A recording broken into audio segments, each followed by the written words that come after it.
So I thought I'd start out with some basics and make sure we've got some things that we want to cover for sure, and that's, what is the scientific name for chicken? If you don't know, it's Gallus newborn. Most of you are going to tell me you know all these, so I'm going to go through these real quick.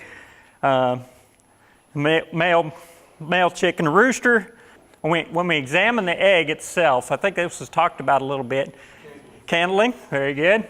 What's a castrated male? Everybody knew the rooster. It's capon. Yeah. Hens are used for laying eggs. It's a layer.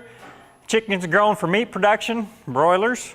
I actually spent several years working for OK Foods on the eastern part of the state, so I do have some experience in a lot of the things that were presented in the last day or so. Group name, chickens, how about a flock? A flock of chickens, yeah. And that nest of egg is a clutch, so that was talked about. All right, so let's talk about the egg type hens. What are the characteristics we're looking for? So they've got a show here. I knew that was going to be happening, so I didn't know what kind of audience I would have here, but I was expecting maybe some kids as well, so that's kind of, you guys had to deal with me going through the terms there. So the bleaching of the yellow pigment of the shanks and the feet is kind of one of the things the judges look for. We hold judging contest, when they have 4 chickens in front of them and say, okay, this one's better than this one and so forth. They actually want those chickens' shanks to be more bleached out. So what they're doing is pulling from their body and going to egg production. Okay, that makes sense. Condition of the plumage, the rate of the molting, vigor and vitality, head characteristics. They talked about the comb shape, right? If it doesn't look like what the breed is supposed to be, that's going to be one of those things that a judge will look at. So the vent was talked about, some terms. I know, I think it was Ryan yesterday had a shirt on, and one of the other speakers talked about the American Poultry Association, and they had a little bone structure on there. What was the name of that? It's 2 bones you pull apart. What's that called? The wishbone. All right, the scientific name, or anatomy and physiology, is called the furcula. So if you don't learn anything else from me, it's 2 names for the wishbone. The furcula is the other one. My students are still working on that. Okay, good. All right, so there's a lot of things we need to know about, talking about a bird, and knowing the structure is a good thing to know. Okay. All right, so I think the factors that kind of dictate whether an animal or a chicken has different pigment is going to be determined on sometimes how you feed the animal, what you feed any animal. Okay, so I'm throwing animals, cattle, livestock, anything, chickens, I'm throwing it all in the same category here. So a pigment returns to the body parts in the same order that it fades away. So if a chicken is producing a lot of eggs, it bleaches out. Well, once you start decreasing egg production, it's going to come back to that yellow color again. Okay. So health and vitality of the hen, how do you know when he said depressed? I like that. It's like 3 days before they're being shipped. That's depressing in itself.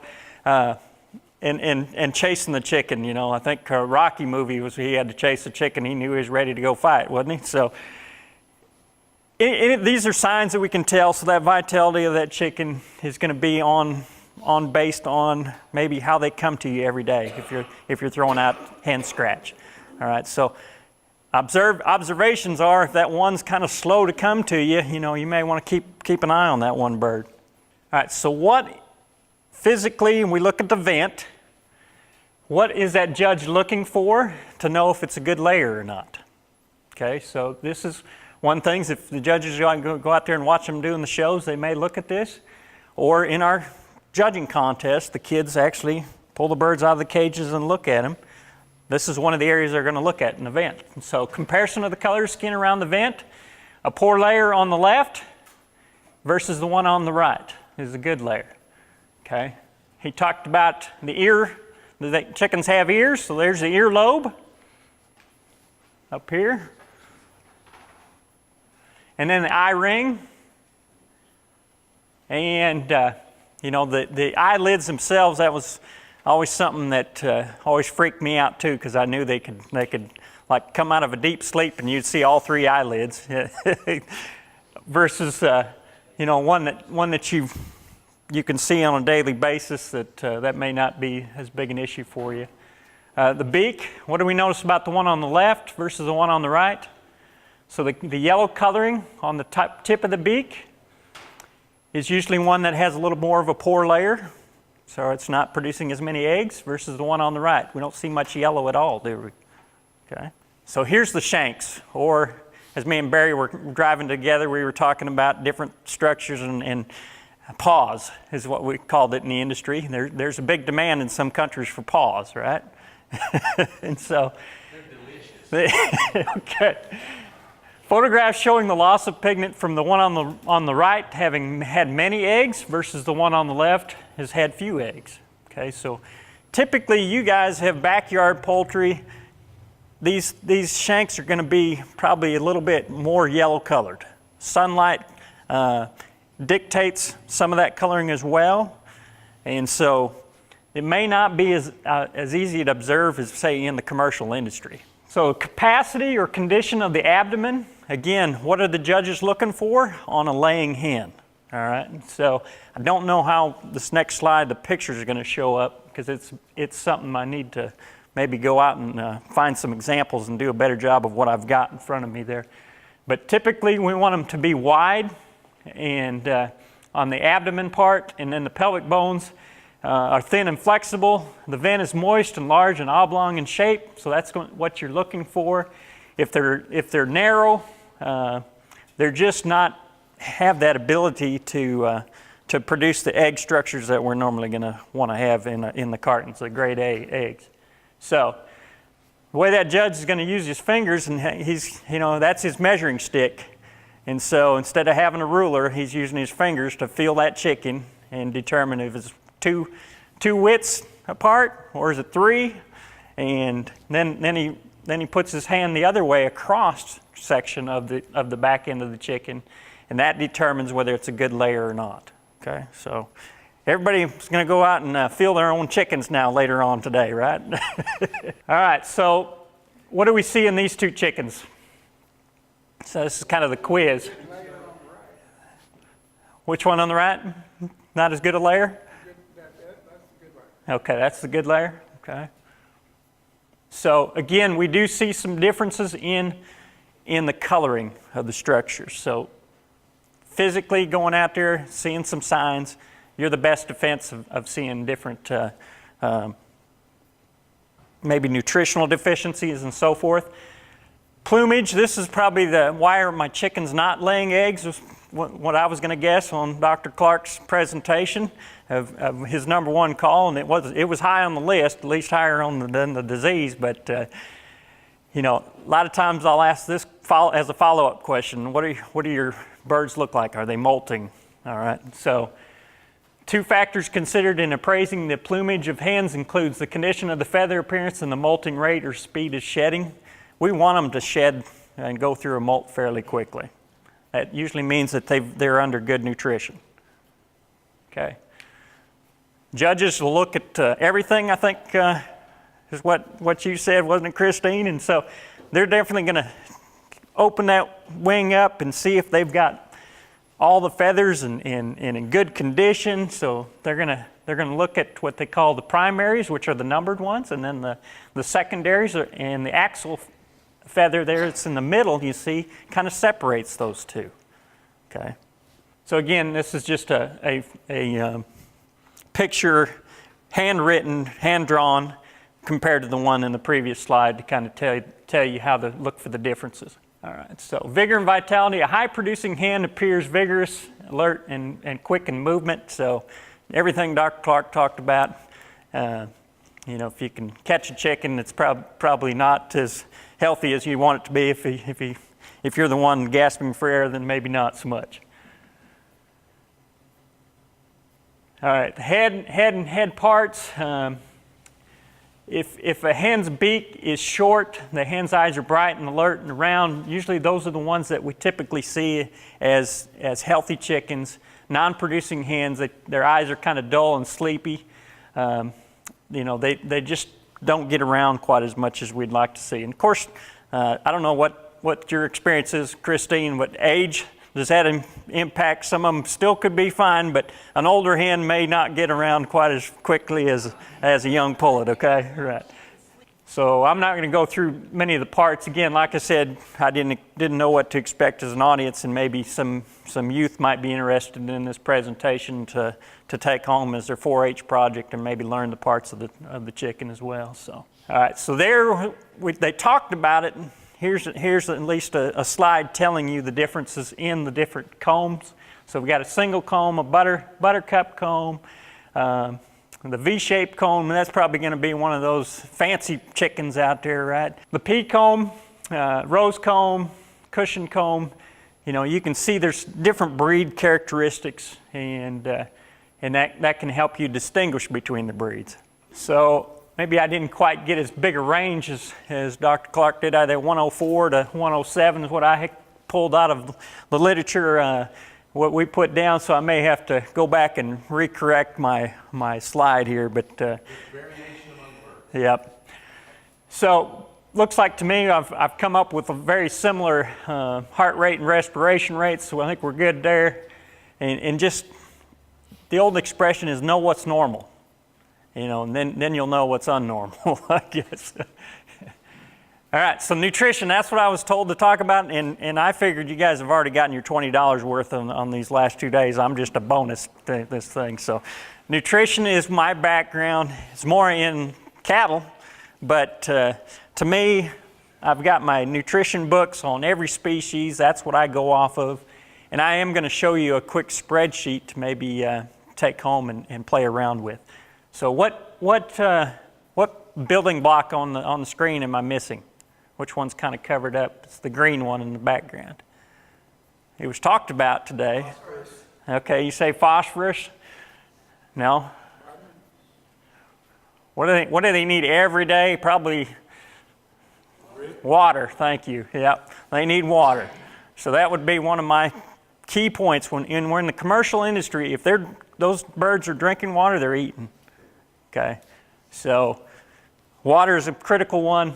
We shouldn't forget about it. Types of feeds, and what I wanted to say about this is that which one of those do you think a young bird will eat easily? And so they usually talk about chicken feed in starter, grower, or a finisher or layer type diet. Okay, so our starter is going to be in these kind of crumbles shaped. Okay. And just like Christine talked about, when you buy a commercial feed, sometimes if you throw that on the ground, it's a great question, but the type of feed ingredients we use in those, they do just kind of dissipate and go away. And so most crumbles are in a form where they can be fed through a feeder, but you could also put them on the ground, but you want to make sure that they can get access to it. One of the things we want to make sure a baby chick gets is water and then feed as early as they can. Okay, so a lot of times what we do with commercial is actually put a layer of paper down. Okay, they actually come in crates of 100 to commercial growers, and they're lined in paper so their feet don't fall through the crates. Okay, so they're used to paper from basically hour number one. So if you put that paper, they're kind of attracted to it, and so if you put a little feed on there, you've kind of known that they've gotten access to feed right away. Anybody ever bought chicks out of a hatchery? Is there any material in there that's got like green? Yeah, so it's a little, Dr. Clark, what do they call that? It's a gel pack. Is the product name. It's a combination. It's to keep them hydrated. Exactly. Yep. A lot of times the turkey industry may use green peg sprinkles put on the feed. My grandmother used to use just like whole oatmeal. She'd sprinkle a bit on the feed to give it contrast. Yeah. So pellets are typically a ration that will feed when they're, say, somewhere between 14 and 35 days of age. And then from that point on, they kind of go on to a finisher diet in the broiler industry. Okay, so we start with the crumbles. A grower is usually going to be in a pellet form, and then you've got a finisher layer diet or a mash, sometimes referred to as a mash, or scratch. All right, it looks more like scratch material. What's our two main feed ingredients that we typically have in that final one? Corn, ground up corn, isn't it? Yeah, and soybean meal, okay? So he talked about one that we don't usually see in most poultry diets, and that's cottonseed meal because of the gossypol. What about milo, Dr. Clark? Have you ever heard of anybody feeding milo? Yes, they use milo. Grain sorghums are being used as go in there to cut back on some of the corn. Okay, so the problem with milo though is it can become cheap and they'll use it as a grain source to replace corn. Okay, what color is the breast meat? When you use milo, sometimes it'll get little spots on it and it'll look like chicken pox. So is that very appealing to when you go to the grocery store? So a lot of nutritionists kind of stay away from milo a little bit. There's nothing wrong with it. It's just that physical look to it. Okay. So just like earlier talked about starters, what do you think we're looking at on that feed tag though? What's the one feed ingredient or descriptor up there that we're kind of concerned about? Crude protein, yeah. They require, because they're growing fast, need to build their structure. Typically, we have crude protein being one of the highest requirements. So this one showing the requirements are 24% crude protein, lysine at 1.3%. So this is the requirements. And we typically talk about energy in kcals per metabolic energy per kilogram. So that's what my book is. It's always in metric. And a lot of times when we talk to producers, they'll think of it in pounds, but we're metric. All right, so if we look at that, are we meeting that bird's requirement off that tag right away with crude protein that I talked about? So in the yellow box, we've got a requirement of 24. And we're at 20, aren't we? So we are deficient in crude protein, so that doesn't mean that it's a bad ration. It just means that maybe they need to go out and forage for something else and pick up some other protein. Maybe the bugs have some protein in it, right? Okay. Just know what's on the feed tag in a lot of ways. So we got a 20% here. The crude protein on this grower finisher is 15% lysine. Minimum of 0.65%. So again, we're a little bit deficient on some of these in these examples that I'm using. Okay. Finisher layer. See, notice that our crude protein is going down, and we're going from a 20% or better on that baby chick to a finisher where we can get away with somewhere between 14 to 18%. Energy feeds, real quick, you guys have already mentioned it. What are we most concerned? What do we feed the most of? And corn is the one feed ingredient. So can we feed whole corn? We sure can. Probably don't want to feed 10 pounds of it and expect them to clean it up, right? But they'll chew through that pretty well. Most people want to have it cracked, and it's just easier for the birds to peck at and eat that feed ingredient. So notice that on whole corn, we typically see on a feed tag, we'll see crude protein. We have no idea what the energy content is. It's not required by law to be on the feed tags. And so corn is our highest energy source though. Okay. How about alfalfa pellets? You're always going to pay more when there's a horse on the picture of the bag, all right? But we can feed chickens alfalfa pellets. And why would we? What's alfalfa or any forages? You got backyard poultry, they're out foraging, right? What is it high in? What one ingredient? Protein. It's high in protein typically. I agree with that.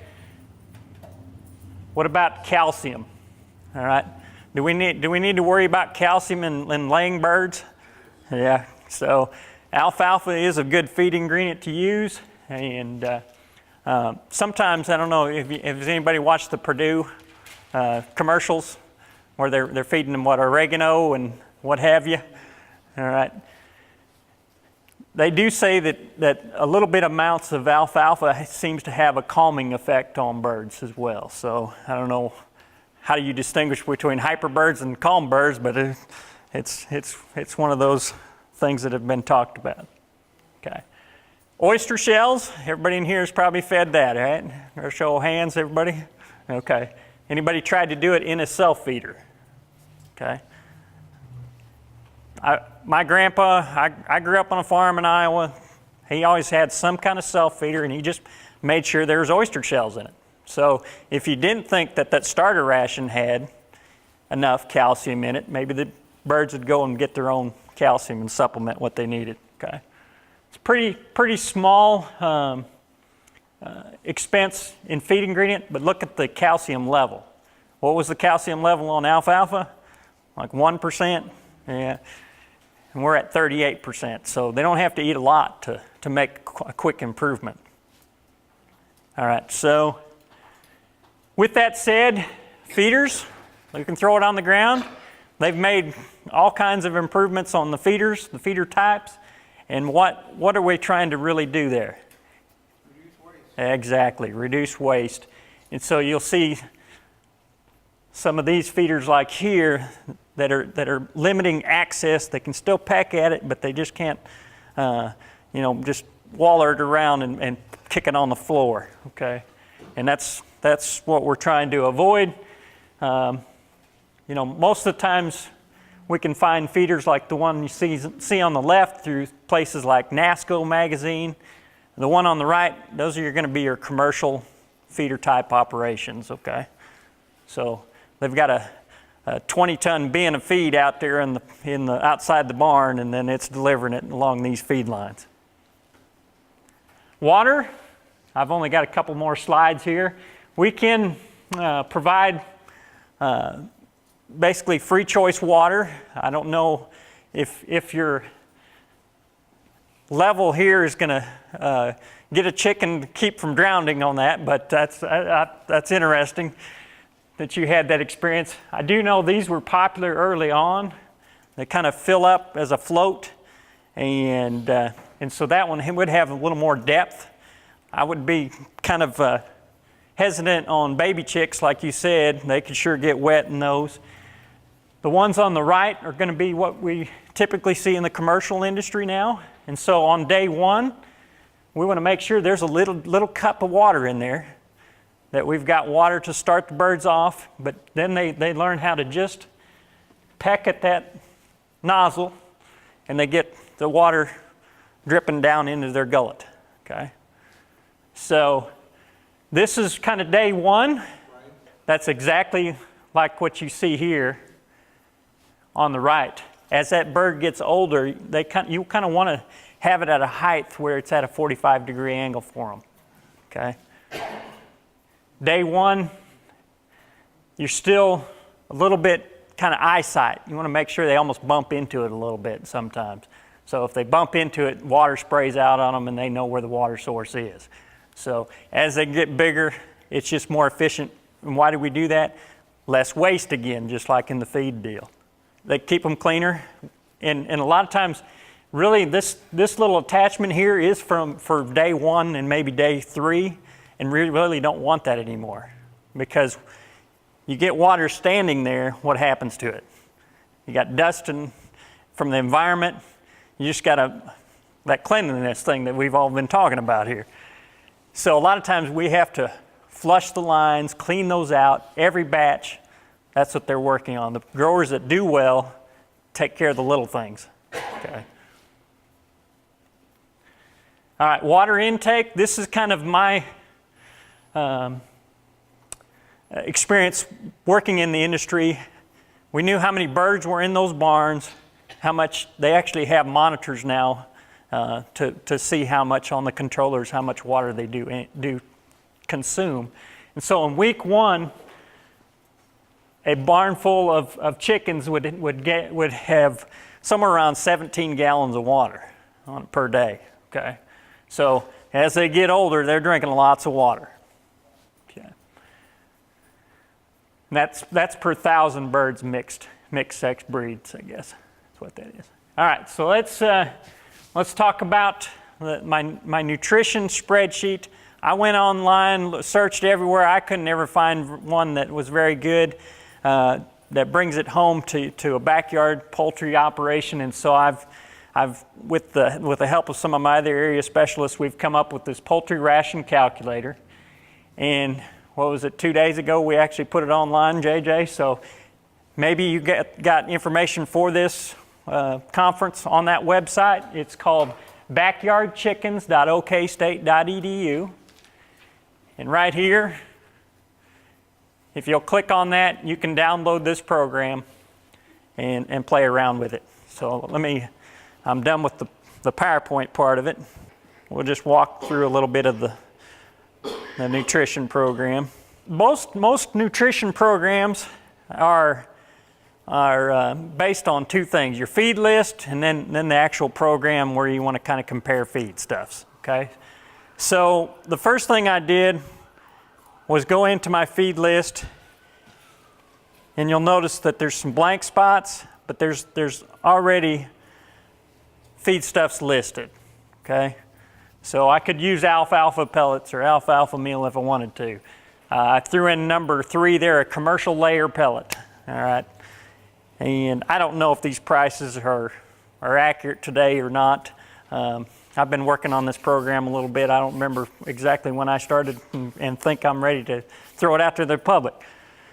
But let's just say it is somewhere around that $13, and it comes in a 50-pound bag. That's normally what you'd go to the store and buy, right? So you can put that information in this program, whatever feed company you were talking about earlier. You can enter those into any one of these that are empty. Okay, so you'll notice that I've got some spots in here for empty spaces. So whatever feed diet you want to put in there. Probably the problem you're going to find out having is, where can I come up with this metabolizable energy in kcals per gram? Okay, that is not on the feed tags. May have to send that off to a lab to find that information out, or ask the companies if they'll provide that for you. Okay. So now that you know a little bit about where to put the feedstuff ingredients in, how can we use this? So if I'm using that 100% commercial layer pellet, meaning that that's all I'm feeding my chickens, basically down here in green it's showing you that same ration. So if I wanted to feed that commercial layer diet, say 50% of that and 50% corn, it changes it, doesn't it? So what did I do to my price? I cheapened it up a lot, didn't I? Okay, and I'm at 32.35 kcals. Did you notice that? Okay, corn is got a lot of energy, so that makes a lot of sense. So how do I know if I'm meeting the bird's requirements? Below this line of information is the requirements. So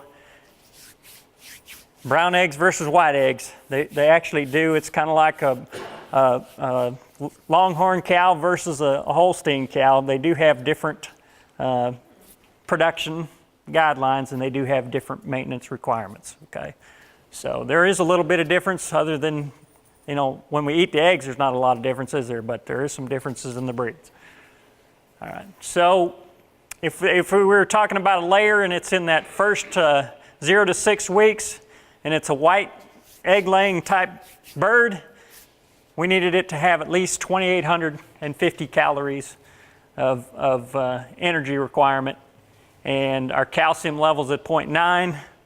So if we went above, we noticed that we were providing well above what that chicken needed with a 50-50 mix. Okay, so some of you want to cheapen up a ration. This is one way to test it. Just see if you want to put Milo or whatever feed ingredients you want to put in there, and at different percentages, and it's just a tool to use. Okay, so any questions? Anybody ever heard of Ecstasy Eggs years and years ago? It was a company that was feeding flax in their diet to their chickens, and they were marketing as Ecstasy Eggs, meaning that it was high in omega-3 fatty acids. That's why you would want to feed that ingredient. Now, if you feed, say, 25% of the ration in flaxseed, there is an association with that feed ingredient that causes a kind of a fishy taste, okay? And also a laxative effect on those birds, okay? So too much of one good thing can be a problem. So when I started working for the Kerr Center, they wanted me to sell that kind of egg as well. And the company that had the ecstasy eggs, I called them up to see if I could get their diet. Well, I could get their diet for like $10,000. So I wasn't going to do that. I went and tried to figure out and play around with the percentages, figure out where that taste went away in some of my problems. So yeah, you can use flax. Just make sure you might want to consult with a nutritionist on those kinds of things a little bit more. I think I come around with somewhere around 10% was the maximum level of flax. But It's getting pretty expensive to use flaxseed. and it is because where is it grown? It's not grown very many places, and usually it's like North Dakota is about one of the few states, Canada, that actually produces flax. Okay. Pretty expensive. Yes, it is, and that's one of the reasons. It's not grown very many places, and so it is expensive. The problem is with, I don't know, University of Arkansas, do you want to plug them on their feed analysis? They've got a lab, I'm sure. Yeah. I would start with your diet and just send it to the nutritionist. I Yep. got a call just the other day, and I took it to our nutritionist and said, this is what they're using. Yep. You know, I'm one of those kind that doesn't come out of the bag, I can't really help you a whole lot. Yeah. And he's going to look at it and balance it out and see if it does, if it will be nutritionally sound. His initial thought was it felt like too low protein. Yeah, and that's what I would do. Now, if you want to actually get it sent off to a lab, make sure that lab can do the things that you want it to do. Because a lot of our labs, like I'll just say OSU, we send a lot of hay samples in. They're used to those kind of samples, something like this, and you want fat content. Our lab doesn't offer that service, but I do know of other labs that will offer that service. So always consult with extension people and they'll help you.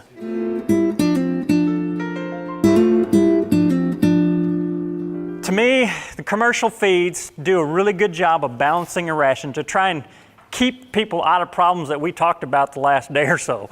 You know, if an animal's balanced, has a balanced ration, usually we hardly see any of the problems we ever talk about.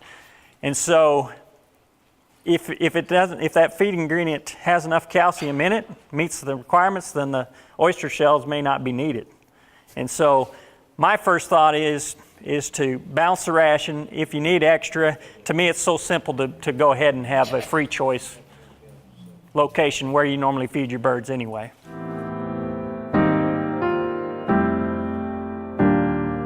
My guess is, just like anything else, you want to be consistent. So don't let it be out there one day and then it be empty for a month, that kind of thing.